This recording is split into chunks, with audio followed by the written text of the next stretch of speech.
Hey YouTube, how we doing? Doug C here. This is my first video where I'm going to actually be on camera talking to you. I decided to do that because it was something that struck me was lighting and how people talk about it on forums. And you get a lot of bad information off of forums. I mean, you get some good information, don't get me wrong. Like Tom, the Bar Report and Planet Tank, even YouTube videos. But if you've watched any of my YouTube videos, you know you'll see somebody do a video about something like, wow, he's completely doing that wrong. But everyone works their own way, and everybody's tank works differently. Now, one thing that doesn't work differently is it's kind of universal is lighting. The size of your tank, how far away from the substrate the light is, what kind of light you use. It's all mathematical. There's no changing it. Numbers don't change. Now, one thing that will change is the information you get on it. Now, I always heard the watts per gallon rule. Watts per gallon rule is fine if you're using T8 bulbs. Once you get into different kind of lightings, like me, I have the T5 high output lights on this tank, and that rule goes out the window. Having T5 high output lights on my tank, after I put them in, switching from T8 dual bulbs, I started getting a lot of algae, and I was like, why am I couldn't figure out at first why it was happening. I mean, this happened within a week or so of putting them in. And then I realized through a lot of searching and then trying to learn some of these terms that they use, like Kelvin, par, things like that. I tried to learn what they were on my own, not through aquarium websites, but just through lighting and actually calling a couple of lighting stores that do commercial, I don't know, whatever you would say, lighting and stuff like that.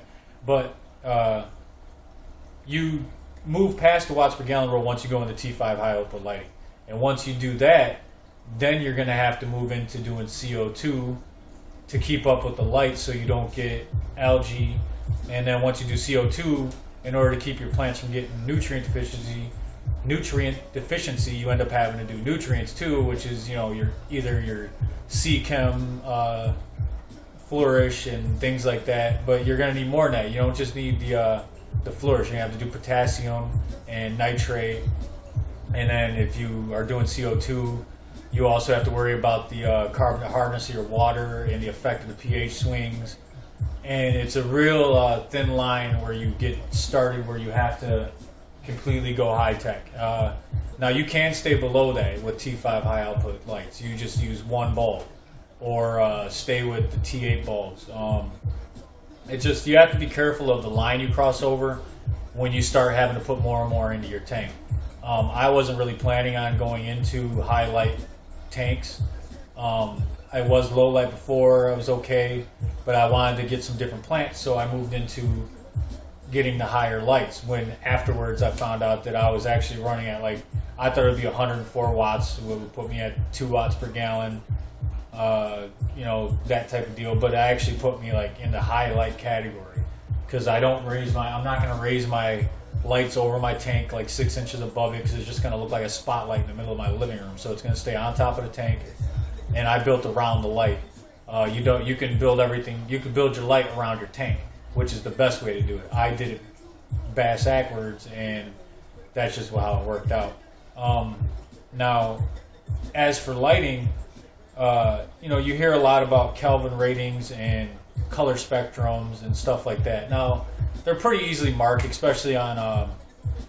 If you're going to go to Home Depot and try to buy your own bulbs for a little cheaper, you'll have to do some research into Kelvin ratings and color spectrum and stuff like that because they don't tell you what's good for plants. A good place to go is hydroponic stores, hydroponic stores is where I started looking at lights, and I learned a lot from the guys there. Now, for plant growth, you need a reddish colored light, which is a 65, I think it's 5,000 Kelvin to 7,000. So you just go in the middle, which there's a lot of lines of bulbs which will 6,500K bulbs. Now, the problem with 6,500K bulbs, in my opinion, is they have a really pink look to them, a reddish color. It's not terrible, and it does work for some fish, like my Sarpe tetras. They really pop under it. They get a lot of cool color to them.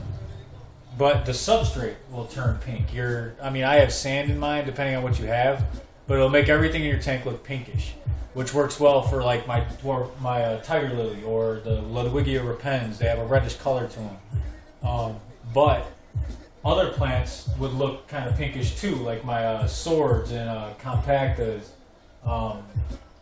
filigree, all the, some of the water wisteria, them kind of plants like that, they're going to look pinkish and they're going to lose some of their cool color to them. So what I did was I mixed the 6500K plant growth bulb, which is pink, with a 1000K tropic sun bulb, or just, like a more greenish yellow coloring.